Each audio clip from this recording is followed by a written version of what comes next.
안녕하십니까. 오늘도 우리 아이들에게 들려줄 이야기거리를 고민하는 아빠. 그래서 우리 아이들이 다양한 시각과 올바른 가치관을 만들어가길 바라는 평범한 아이들의 평범한 아빠. 모래종과 함께하는 오아들의 강함입니다. 가끔은 가벼운 주제를 가지고 이야기하는 것도 괜찮을 것 같아서 오늘은 그 술에 대한 이야기를 한번 해보려고 합니다. 이제 아이들이 커지면서 자연스럽게 이제 술을 마시게 될 텐데, 저는 뭐 사실 개인적으로는 처음 아이들이 그 술을 배울 때 친구들끼리 이렇게 마시면서 시작하는 것보다는 그 부모님들 앞에서 배우는 것이 좀 좋다고 생각을 합니다. 물론 뭐 저뿐만이 아니라 뭐 술을 좀 마시는 그런 이제 부모님들이라 그러면 아마도 이제 비슷한 생각을 하지 않을까 생각을 하네요. 근데 물론 뭐 제 와이프는 뭐 제가 아이들을 앉혀놓고 술 마시는 거를 뭐 사실은 그렇게 좋아하지 않죠. 뭐 제 생각에는 어차피 아이들이 사회생활을 하면서 또 이제 술을 마시게 될 거고, 근데 그렇다 그러면 이제 기본적인 뭐 예의라던가, 그리고 뭐 적당히 본인들이 이제 컨트롤할 수 있는 그런 범위 내에서 마실 수 있는 뭐 그런 습관을 갖게 도와줘야 한다고 생각을 합니다. 그리고 뭐 또 그것을 가르쳐 주는 것은 아마도 뭐 우리 부모님들이 제일 적당하지 않나, 또 이렇게 또 한번 생각을 해보네요. 왜냐하면 이제 부모라는 게 이제 적당히 어렵고 또 적당히 또 친한 그런 관계이기 때문에 그렇게 생각을 한 것 같습니다. 그래서 이제 저의 경우에는 아이들이 뭐 한 중학교 뭐 대충 이렇게 들어가면서부터 또 고등학교 졸업 전까지는 뭐 제사 때 뭐 한두 잔씩 마시게는 했습니다. 그게 이제 뭐 할아버지부터 온 가족이 있으니까 뭐 저 또한 이제 나름 예의를 이제 지키면서 이제 마시게 되고, 또 아이들도 이제 자연스럽게 뭐 한 손으로 잔을 가리고 머리를 돌려서 마신다던가 뭐 이런 것들을 이제 보고 따라 하게 되더라고요. 그리고 이제 저 또한 뭐 아무래도 이제 아버님하고 이제 집안 식구들과 같이 마시다 보니까 나름 또 저도 예의를 차리고 또 조절도 하고 그러면서 이제 마시게 되죠. 그러면서 어떤 기본적인 예의 정도는 이제 보고 배우는 거라고 생각이 됩니다. 그리고 이제 고등학교를 졸업을 하면 그때 이제 대작을 하는데, 사실 뭐 이미 그 전에 뭐 친구들하고 당연히 이제 술을 마신 경험이 있었겠죠. 다만 이제 학생이다 보니까 어디서 뭐 떳떳하게 대놓고 마시지 못하니까 뭐 친구 집에 가서 아니면 뭐 수학여행 같은 데 가서 뭐 등등 해서 조금씩 숨어서 조금씩 이렇게 마시는 그런 수준이지 뭐 대놓고 퍼마시고 그러진 않았던 것 같습니다.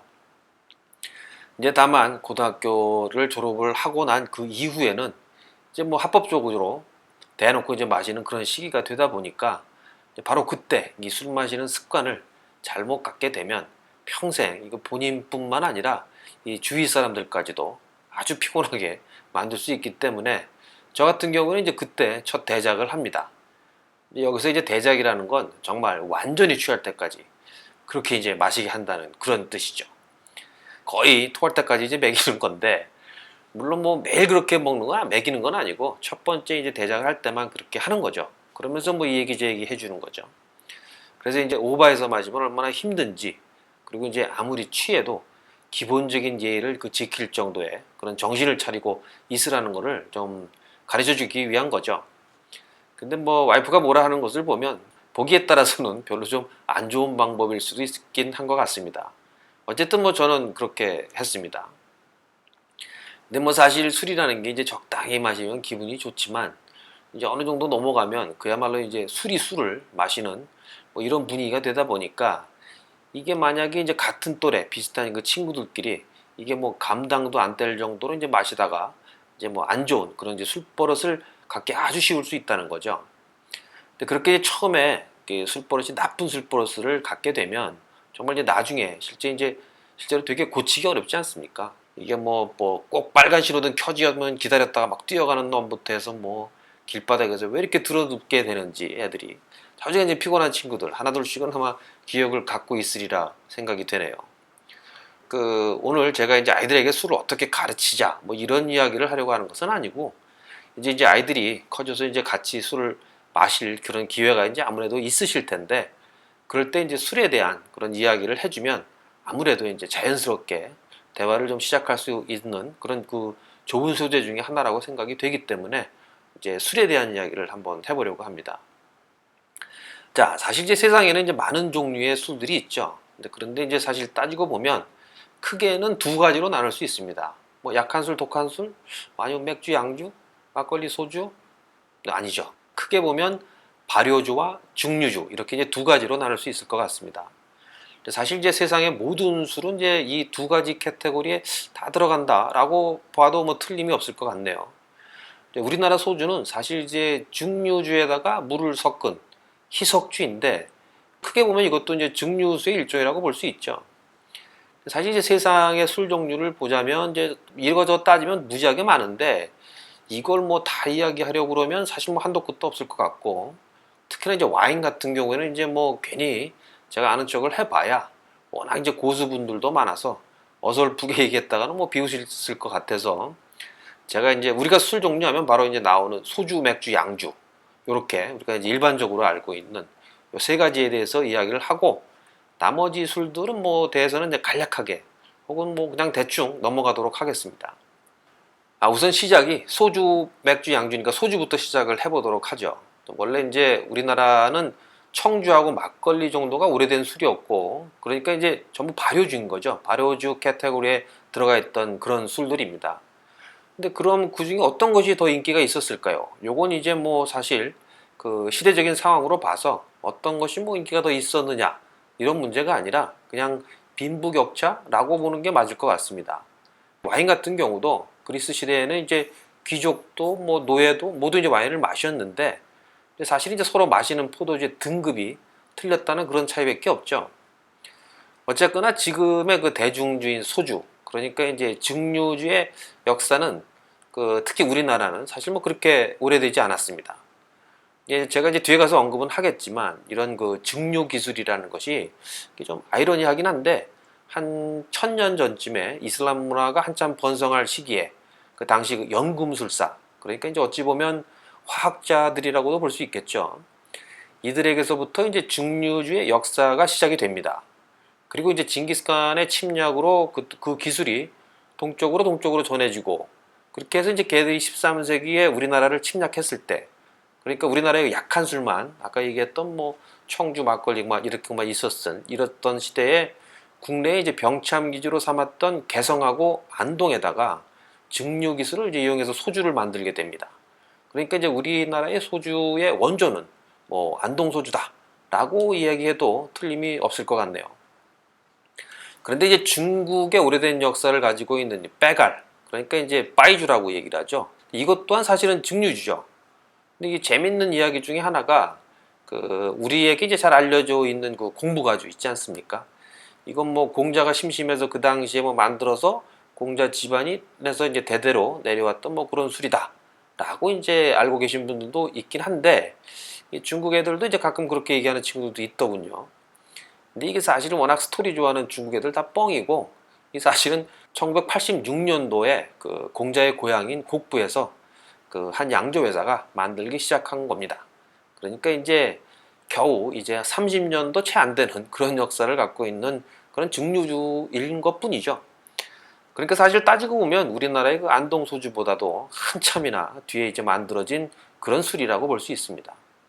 근데 뭐 지금 중국의 빠이주는 그 종류가 이제 거의 뭐 1000가지 정도라고 이제 알려져 있고, 그리고 되게 엄청나게 큰 시장이긴 하지만, 사실 이제 중국 정부가 1980년대, 그러니까 이제 중국 정부에서 뭐 전통주를 찾아내서 발전시키자 이렇게 얘기하면서 지금처럼 뭐 말도 안 되게 커지기 시장 자체가 커지기 시작한 것이고, 그 전까지는 뭐 제가 오버하는 걸 수도 있는데 그냥 뭐 다들 우리나라 동네 막걸리 양조장 뭐 이런 분위기에서 이제 제조가 됐던 게 아닌가 이렇게 볼 수 있을 것 같습니다. 네, 어쨌거나 이제 우리가 알고 있는 대부분의 그 중국 명주라고 알려진 것들이 사실은 알고 보면 뭐 기술이나 전통이 우리나라의 안동소주 같은 그런 전통주보다도 뭐 더 크게 나을 것도 없고, 거의 20세기 후반에 들어와서 그 여러 양조 회사들이 이제 뭐 합쳐지기도 하고 뭐 그러면서 이제 덩치 키우고 뭐 이런 회사들이 대부분이라고 보시면 될 것 같습니다. 그러니까 뭐 동양의 대표적인 전설의 술꾼 이태백이, 이 양반이 당나라 때 분인데, 요즘처럼 뭐 도수 높은 빼갈 뭐 이런 거 드실 기회는 당연히 없으셨을 거고, 아무리 높아도 대충 그 20도 미만의 발효주, 그러니까 이제 곡주 정도만 드시고 취하셨던 것 같습니다. 어쨌든 이런 독주는 원래 이제 추운 지방 사람들이 이제 워낙 그 육체 노동도 심하게 하고 뭐 이런 사람들 취향에서 그런지 몰라도, 우리 민족은 이제 그런 독주를 사랑하지는 않았던 것 같습니다. 뭐 사실 발효주를 한 번 더 증류를 한다는 것이 이제 손도 좀 많이 가고, 그리고 이제 대량으로 만들어내기도 좀 번거롭고 뭐 그런 이유로 몽고가 이제 우리나라에서 철수를 한 이후로부터는 뭐 그렇게 대중화되고 그렇지는 않았던 것 같습니다. 뭐 어쨌든 그건 그렇고 그 모든 증류주는 사실 이제 발효주를 근간으로 하기 때문에 발효주 이야기를 안 하고는 사실 제 증류주 이야기를 시작할 수는 없을 것 같네요. 그래서 이제 일단 그 제조 방법을 순서대로 그 막걸리, 청주, 소주 이런 순으로 한번 설명을 해보도록 하겠습니다. 우선 이제 막걸리 제조 과정을 보면 처음에 이제 입국, 뭐 덮밥 이런 것들을 만드는데 뭐 간단히 얘기하면 뭐 고들밥 같은 것을 짓는 겁니다. 그러니까 이제 좀 꼬들꼬들한 뭐 그런 쌀밥 같은 뭐 그런 느낌으로 보시면 될 것 같고요. 여기서부터 이제 양조장마다 조금씩 이제 틀리긴 한데 기본적으로는 이렇게 만든 고들밥에다가 백국균, 뭐 흑국균 하는 일종의 그 효모를 탄 물을 넣고 그때부터 이제 발효를 시키는 거죠. 그러는 와중에 이 고들밥을 중간중간 계속 이제 추가를 하는데 이것을 뭐 덮밥이라고는 합니다. 그러면서 이제 보통 5일에서 한 10일 정도 숙성을 시키면 그때부터 이제 뽀글뽀글거리면서 소위 말하는 술 익는 소리가 나면서 막걸리가 이제 만들어지게 되는 거죠. 물론 뭐 양조장마다 이제 각자 특유의 노하우들이 있으니까 뭐 왜 간장도 이제 뭐 시간장 이런 것처럼 그 양조장마다의 어떤 계속 내려오는 그 좋은 효모라든가 뭐 그 동네 물맛의 차이 뭐 시간 조절 뭐 등등 해서 조금씩 이제 맛이 틀린 거고 기본 제조 과정은 뭐 거의 똑같다고 보시면 될 것 같습니다. 이제 그러면 청주는 뭐냐? 뭐 간단히 얘기하면 그 막걸리를 걸러서 맑은 부분만 따로 떠낸 것이 청주라고 보시면 됩니다. 이 청주도 사실은 뭐 지역별로 그리고 뭐 대추 생강들 같이 뭐 다른 재료들을 좀 첨가한다든가 뭐 이렇게 하면서 여러 종류가 있긴 하지만 기본적으로도 이것 또한 제조 방법은 뭐 똑같다라고 보시면 될 것 같네요. 자, 이제부터 이제 본격적으로 제가 이제 소주에 대한 이야기를 하도록 하겠습니다. 이 소주를 만드는 방법은 이제 발효주, 그러니까 이제 막걸리 정도가 되겠죠. 이거를 가지고 이제 증류를 하는 겁니다. 증류를 하는 방법은 크게 이제 두 가지로 나눌 수 있는데 우선 그 첫 번째 그리고 이제 가장 오래된 방법이 이제 단식 증류기를 이용하는 방법입니다. 이게 이제 뭐 간단히 머릿속에 그려질 정도로 이제 설명을 하면 이렇죠. 이제 우선 솥에다가 발효주 그러니까 이제 막걸리를 넣습니다. 그리고 그 위에 사발을 하나 띄워 놓는 거죠. 이게 띄워 놓는다는 표현이 맞을지 모르겠는데 어쨌든 뭐 그리고서 이제 솥뚜껑을 뒤집어서 덮어 놓고 그리고 이제 끓이게 됩니다.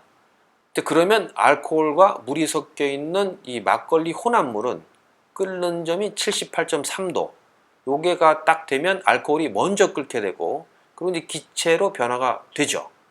그러면 이제 소뚜껑 안쪽으로 안개처럼 이렇게 피어 오르듯이 올라가는데 이때 이제 뒤집어 놓은 소뚜껑 위에 찬물을 이제 슬슬 부어대는 겁니다. 그러면 어떻게 되겠습니까? 이 안쪽에 있는 소뚜껑의 결로처럼 맺히게 되면서 그 손잡이 쪽으로 이제 흘러내리게 되겠죠. 그러면 그때 소뚜껑 손잡이 밑에서 대기하고 있는 사발에 알코올이 이제 모이게 되는 겁니다. 그게 바로 이제 소주가 되는 거죠. 물론 이제 제가 설명한 방법은 아주 원시적인 방법이고 나중에는 이제 밑에 끓이는 항아리 위에 뭐 주전자처럼 생긴 이제 항아리를 뒤집어서 붙여놓고 그 주둥이를 통해서 이렇게 받아내는 그런 형태의 도구가 만들어지고 대부분의 전통 소주는 이렇게 생긴 것들을 이용하는 것 같습니다. 바로 상상이 가시겠지만 이게 뭐 당연히 손도 이제 많이 가고 그리고 또 대량으로 만들어내기에도 이제 아무래도 이제 불편하죠. 그래서 당연히 가격이 비쌉니다. 막걸리보다. 그리고 이제 알코올 농도도 대충 뭐 그때그때 조금씩 틀릴 수가 있겠죠. 물도 좀 섞여 있고 그러다 보니까. 근데 대신에 그러다 보니까 맛도 뭐 그때그때 조금 틀릴 수 있고 원래 이제 알코올은 이제 무색, 무취, 무향인데 반해서 이렇게 만든 소주는 완전 알코올만 추출하기는 좀 어렵기 때문에 나름 이제 향도 있고 뭐 말로는 이제 풍미라고 이야기를 하는데 어쨌든 뭐 이런 여러 가지 이유로 맛이 이제 조금씩 틀릴 수 있다는 겁니다. 자, 그러면 이제 우리가 지금 마시고 있는 소주는 어떻게 만드느냐? 물론 이제 위의 방법으로 해서 우리가 지금 마시는 그 소주의 가격을 도저히 못 맞추겠죠. 그래서 이제 연속 발효기라는 것을 이용하게 되는데 이건 뭐 제가 나중에 설명을 드리겠지만 그 19세기 초반에 커피라는 이제 아일랜드 사람이 위스키를 만들려고 개발한 증류기입니다. 근데 뭐 사실 아까 말씀드린 대로 이 단식 증류 방법으로는 발효주를 증류시켜서 완전 순수한 알코올만을 빼내기는 매우 매우 어렵습니다.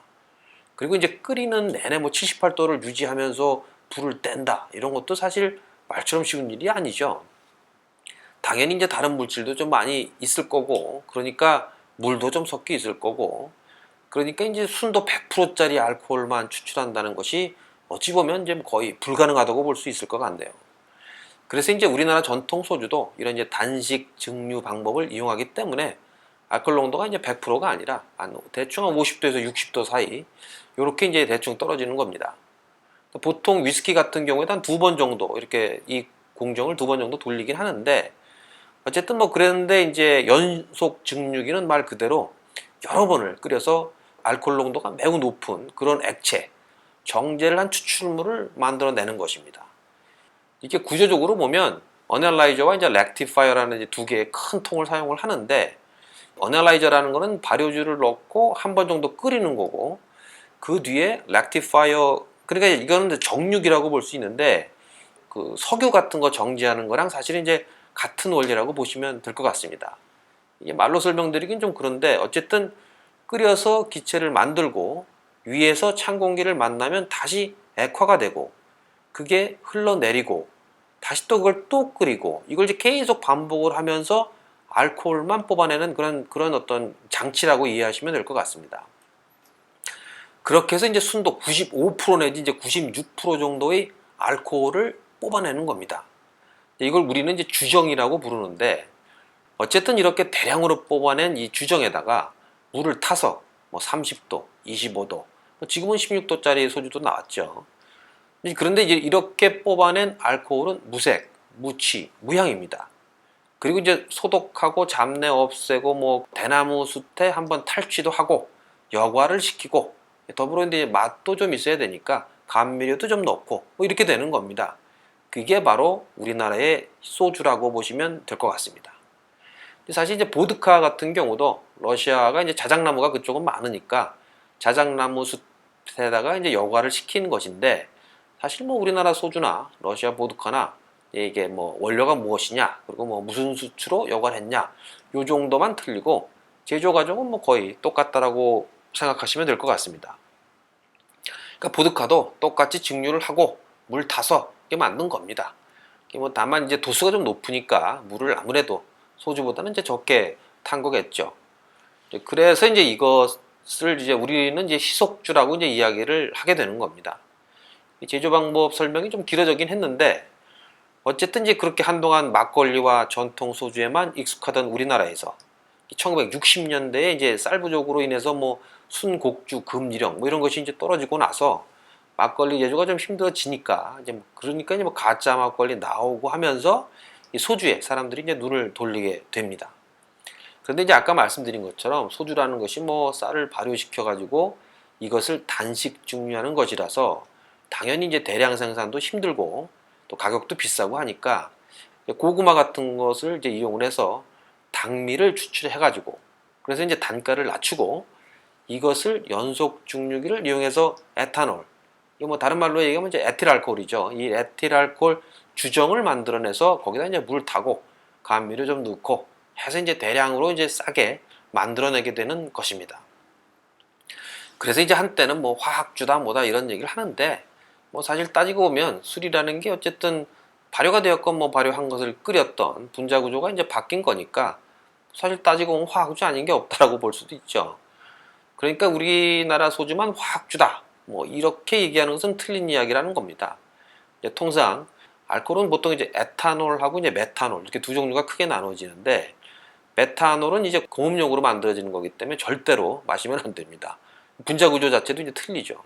그런데 이제 공업용 에탄올도 사실은 있긴 합니다. 에탄올도. 근데 이제 그거는 그냥 공업용이란 거지, 분자 구조는 뭐 우리가 양주에서 뽑아낸 에탄올, 그러니까 C2H5OH와 사실은 똑같습니다. 그러니까 이것도 사실 그냥 뭐 물에 타서 희석시켜 먹으면 소주랑 똑같다는 겁니다. 물론 이제 감미료 좀 넣고 수채 뭐 여과도 시켜야겠지만 그렇지만 어쨌든 이제 다만 에탄올이 술의 원료이긴 하지만 워낙 이제 용도가 뭐 화장품부터 시작해서 뭐 워낙 이제 용도가 다양하다 보니까 어감상 뭔가 우리가 뭐 별로 친근하지 않은 그런 화학적이고 뭔가 이제 몸에 나쁘지 않을까 하는 뭐 선입관이 있을 뭐 그런 것뿐이죠. 이제 뭐 이야기가 나온 김에 이제 우리가 걱정하는 것은 그야말로 이제 가짜술. 그러니까 이제 가짜술을 정의를 하면 제대로 된 양조 기술을 사용하지 않고 만들어낸 술이라고 이제 정의할 수가 있는데, 이건 정말 술하고 비슷하게 만들려다 보니까 뭐 거기다 뭐 온갖 색소도 넣고 향도 넣고 뭐 이런 걸 섞는 건데, 그야말로 이제 그 중에 어떤 것들은 식용도 아닌 뭐 이상한 것들하고 이제 알코올에다가 물에 타가지고 만든 뭐 그야말로 이제 혼합물 같은 형태이기 때문에 되게 이제 위험하다고 볼 수 있죠. 뭐 알코올도 이제 개념 없이 메탄올을 써서 만든다거나, 그래서 뭐 결국 마시고 죽는 사람까지 나왔다는 기사도 이제 나오는 걸 보면 뭐 아주 위험한 거죠. 하긴 뭐 사실 그 골판지로 고기도 만들었다는 애들이 있는데 사실 뭐 뭘 못 만들긴 하겠습니까? 근데 이제 우리의 그 사랑스러운 이 소주는 다행히 이제 무지 싸니까 뭐 그건 가짜 술을 만들어 봐야 뭐 단가가 안 나오겠죠. 그러니까 뭐 제 생각엔 소주는 뭐 안심하고 드셔도 뭐 큰 문제는 없다고 생각이 됩니다. 또 이제 그쪽 업계 사람들에 의하면 우리나라의 그 증류 기술이 전 세계적으로도 나름 그 먹어주는 정도의 그 기술력을 갖고 있다고는 합니다. 사실 뭐 우리나라가 석유화학 쪽의 기술력 또한 세계적으로 이제 인정을 받는 것을 보면 뭐 나름 틀린 얘기는 아닌 것 같습니다. 근데 앞서 말씀드린 것처럼 이게 어차피 이제 정제 기술이라는 게 뭐 소주를 정제를 하나, 뭐 원유를 정제를 하나, 원리는 뭐 다 거기서 거기니까 아마 맞는 얘기인 것 같습니다. 어쨌든 이제 이렇게 등장하게 된 지금의 그 소주는 이게 처음에는 30도로 시작을 해서 지금 뭐 18도까지 내려오면서 지난 그 50여 년 동안 그야말로 이제 소주 전쟁이라 할 만큼 업체들 간의 이제 치열한 싸움들을 이제 거치면서 다음 지속적인 발전을 하게 되죠. 우리나라 소주 업체들을 살펴보면 1970년대, 그러니까 이제 정부에서 소주 시장을 이제 지역별로 라이센스를 주게 됩니다. 그 이유는 과당 경쟁을 막고 품질 관리도 해야 하기 때문이다 라고 이제 이야기를 하는데, 사실 뭐 그 속내는 뭐 알 수 없죠. 워낙 이제 정부 라이센스를 받는 산업치고 뭐 이렇게 뒤가 좀 구리지 않은 사업들이 좀 많이 없지 않습니까? 뭐 어쨌거나 이제 그 전까지 한 200여 개 정도가 넘던 이 희석식 소주 업체는 한 10여 년 만에 한 10개 정도의 업체로 줄어들게 됩니다. 그래서 이제 뭐 서울 경기 쪽에 이제 진로, 그리고 충청도의 뭐 선양, 그리고 경상도의 무학, 금복주, 뭐 부산의 선, 부산 사람들은 선이라고 부르죠. 그리고 뭐 제주도의 한라산, 그 뭐 전남의 보혜, 전북의 보배, 강원도의 뭐 경험, 이런 식으로 이제 분배가 이루어졌죠. 이후에 이제 1996년도에 그 지역 제한법이 풀리면서, 그러니까 이제 당연히 그 서울 경기 지역에 인구가 많다 보니까 결국 이제 서울 경기 지역의 소주가 아무래도 이제 전국구가 되긴 합니다. 근데 지금도 뭐 시장 점유율을 보면 참이슬하고 이제 처음처럼이 전체적으로 약 한 65% 정도 이상을 점유를 하고 있죠. 근데 뭐 사실 그 당시 강원도 소주업체였던 경월이 그 그린 소주를 이제 만들면서 한때 그 잠깐 그 전국구가 되긴 했는데, 그래도 수도권에서도 이제 한 방을 날린 나름 그 유일무이한 그런 사건을 일으킨 소주 지방 소주업체가 이제 경월이었죠. 근데 결국은 이제 힘이 딸려서 뭐 그랬는지 어쨌는지 모르겠지만 두산으로 넘어갔다가 지금은 이제 롯데로 넘어갔죠. 여기 이제 지금의 처음처럼 뿌리죠. 나름 그 지금 그 좀 센 이유가 있구나라고 이제 알 수 있을 것 같네요. 이제 그 와중에 절대 강자였고 이제 한때 세계 24위까지 올라갔던 이 진로, 이 진로의 경우도 그 이제 이세경으로 접어들면서 뭐 전자제품 만들고 건설업 뛰어들고 뭐 운송업 뛰어들고 자주가 뭐 좀 무리한 그런 사업 확장을 하다가 결국 뭐 97년도 외환 위기와 함께 회사는 이제 갈갈이 찢겨져서 소주 분야는 이제 조선 맥주가 전신이었던 뭐 지금 이제 하이트죠. 하이트 진로로 넘어가게 되었고, 그나마 다행인 것은 뭐 저나 우리 아버지 세대들의 그게 추억 한두 개씩은 다 갖고 있는 이 진로 소주가 사라지지 않았다는 이 사실만큼은 그나마 다행이 아닌가 생각을 해봅니다. 예전에 이제 제가 학교 다닐 때만 해도 뭐 여행 다니면서 이 전국구 소주가 그 당시에 없었기 때문에 어쩔 수 없이 뭐 그 지역 소주를 이제 마실 수밖에 없었죠. 근데 이제 그러면 이제 서로 친구들끼리 역시 뭐 우리 동네 소주가 최고야 뭐 이랬던 낭만들이 있었던 것 같습니다. 왜냐하면 이제 주정 자체야 뭐 모두 이제 대충 비슷할 수 있지만 지역별로 이제 물맛이 좀 틀리고, 그리고 이제 감미료도 이제 회사마다 조금씩 틀리기 때문에 그 지역별 소주 맛이 좀 틀릴 수밖에 없었던 것 같습니다.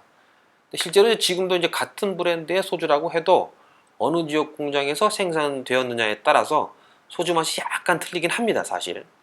근데 뭐 그건 기본적으로 지역별로 그 물맛이 조금씩 틀리기 때문이죠. 이 정도까지 잡아내신다 그러면 나름 내공이 엄청나게 있으신 분들이라고 할 수도 있겠네요. 조금 다른 이야기긴 한데, 요즘 이제 우리 소주 마실 때 한번 흔들어 주고 밑바닥 2번 땅땅 쳐주고 뚜껑 따고 윗부분 툭툭 쳐서 이제 조금 털어내곤 하지 않습니까?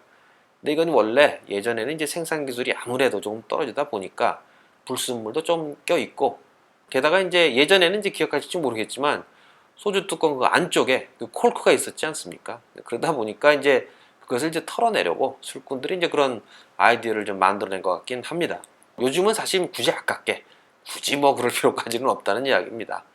뭐 하긴 뭐 나름 또 재미는 있으니까 뭐 어쨌든 얘기가 좀 샜는데, 다시 그 소주 업체 이야기로 돌아가서 이제 그렇게 이제 지역적으로 보호를 받아가면서 장사를 하던 이 업체들이 전국적으로 이제 경쟁을 해야 되는 그런 상황이 되면서 하나의 어떤 그 커다란 변화를 이제 맞이하게 되는데, 그것은 바로 도수 낮은 소주의 등장입니다.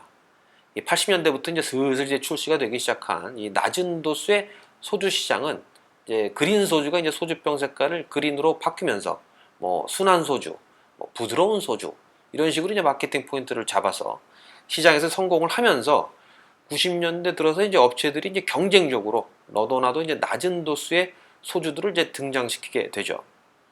이게 뭐 경제적으로 보면 이제 전 세계적으로도 그 많은 학자들이 이 90년대를 뭐 최고의 경제 화랑 시기로 이제 보고 있죠. 다시 말하면 이제는 이제 먹고 살 만한 시대가 된 거죠. 그 당시가 90년대가. 그러면서 이제 순하고 뭐 건강하고 고급스럽고 뭐 이런 쪽으로 이제 사람들이 눈을 돌리게 된 것 같습니다. 그러면서 뭐 참나무 통에서 숙성을 시켰다느니 뭐 해양 심충수를 뭐 사용했다느니 등등 하면서 이제 소주업계에 웰빙 바람이 이제 불게 되고, 그러면서 이제 온갖 종류의 다양한 그런 이제 소주들이 등장을 하게 되죠. 이게 뭐 사실 술 마시면서 뭐 웰빙 이런 컨셉 조금 좀 아이러니하긴 한데, 어쨌든 결과적으로 도수 낮은 거부터 시작을 해서 뭐 별의별 짓을 한 그 프리미엄 소주 뭐 등등 해서 정말 아마도 그 소주 역사상 가장 많은 종류의 소주가 등장했던 시기가 아니었나 하는 생각을 한번 해보게 됩니다. 덕분에 이제 아마도 그 당시 그 소주 업체의 그 기술 발전도 가장 빠르게 발전한 시기가 아니었나라는 생각도 하게 됩니다. 이제 그러다가 이제 IMF가 터지면서 소주업계도 이제 나름 구조조정이 필요했던지 뭐 어찌됐던지 되는 놈만 밀자식으로 이제 마케팅을 바꾸게 됩니다. 그러니까 이제 각각의 업체가 한두 개 브랜드를 이제 주로 미는 거죠. 그러다가 이제 공전의 히트를 때리게 되는 23도짜리 참이슬이 등장을 하면서 마켓을 나름대로 평정을 하게 됩니다. 어쨌거나 이제 진로그룹이야 뭐 IMF로 회사는 이제 작살이 났지만 그 우리의 그 참이슬은 그 와중에도 그때부터 그 절대 왕자의 자리를 지금까지도 한 번도 놓치지 않았습니다. 이제 그러나 이제 중간에 절대 강자였던 그 참이슬도 딱 한 번에 그 똥침을 맞게 되는데, 그것이 이제 바로 2006년도에 그 두산의 그 회심의 작품 이효리와 함께 등장한 처음처럼입니다. 물론 이제 처음처럼이 지금까지도 선방을 하고는 있지만 아직까지도 뭐 부동의 1위는 역시 뭐 참이슬이죠. 근데 뭐 사실 저도 모르겠는 게 그 예전에는 그냥 소주 하나 주세요, 그러면 이제 알아서 참이슬을 주었던 것 같은데, 이게 뭐 언제부턴가 식당에서 물어보기 시작했던 것 같습니다. 근데 뭐 사실 저는 뭐 별로 가리지 않기 때문에 한때는 그냥 재고 많은 걸로 주세요 하긴 했었는데, 언제부턴가 이제 왠지 처음처럼을 이제 시키게 되는 것 같습니다. 아마 이제 그건 아마도 이제 머릿속에 이제 각인되어 있는 그 이효리의 이미지 때문인지도 모르겠네요. 예, 어쨌든 그리고 이제 처음처럼이 출시되었을 때 뭐 소주 먹고 있으면 그 처음처럼 영업사원인지 누군지 이렇게 와가지고 그냥 이렇게 놓고 마시라고 이렇게 했던 것도 경험이 있었던 것 같습니다. 그런데 이제 사실 제가 이제 처음처럼으로 바꾼 진짜 이유는 그 진로에서 이제 한때 뭐 처음처럼은 뭐 알카리성이라서 뭐 유해한 소주다 뭐라고 이제 광고를 하고, 그리고 이제 뭐 미국 하이트 진로 판매권을 뭐 오노가의 뭐 누나한테도 넘기고 뭐 그러면서 이제 초기에 미국에서 시장 개척한 사람들을 뭐 다 자르고 뭐 이런다는 등으로해서 좀 듣기 짜증나는 그런 이제 뉴스를 몇 개 접하고 나서 그 기업 이미지가 좀 별로 마음에 안 들어서 바꿨던 것 같습니다. 근데 사실 뭐 요즘 그 아까 말씀드렸던 그 처음처럼도 이제는 이제 롯데로 넘어왔죠. 2009년도에. 그래서 이제 롯데 이야기를 또 요새 들으면서 이제 다시 갈등을 하고 있는 중이긴 합니다. 그러니까 뭐 저의 이 소중한 한 표를 아니죠. 그 한 표가 아니라 매번 마시는 이 한 병 한 병을 그 어느 쪽으로 써야 할지 또다시 지금 이제는 갈등을 하게 되는 것 같습니다. 어쨌든 이제 광고 이야기가 나왔으니까 하나 이제 재미있는 통계가 있는데 그건 이제 술 마시는 여자 연예인이 광고를 해야 성공을 한다고 합니다. 실제로 이제 백지영이나 뭐 이효리처럼 방송에서 뭐 나름 술 좀 마신다 라고 이제 언급되는 모델들이 광고를 하면 실제로 판매량이 늘고, 그래서 이제 이효리의 경우에는 뭐 최장수 소주 모델이었죠. 그리고 이제 그와 반대로 실제로는 이제 별로 술을 잘 마시지 못하는 그런 모델, 그러니까 뭐 신미나 뭐 한예슬, 손담비 뭐 이런 친구들이 광고를 했던 소주들은 오히려 시장 점유율이 떨어지기도 했다고 하더군요. 근데 뭐 이게 어쨌든 간에 역시 소주는 이 술 마시는 사람들끼리 이렇게 마셔야, 그래서 이제 뭔가 같이 나누고 뭐 통하고 뭐 이런 느낌 있는 술이 아닌가 또 생각을 한 번 더 하게 되네요. 근데 이제 요즘 시대를 보면 사실 뭐 인구가 많이 느는 것도 아니고, 그리고 이제 점점 노령화되어 가고 있는 이런 시대인데, 근데 그런 와중에 도대체 이놈의 이 소주 시장은 왜 계속 이렇게 자꾸 커지는 걸까요?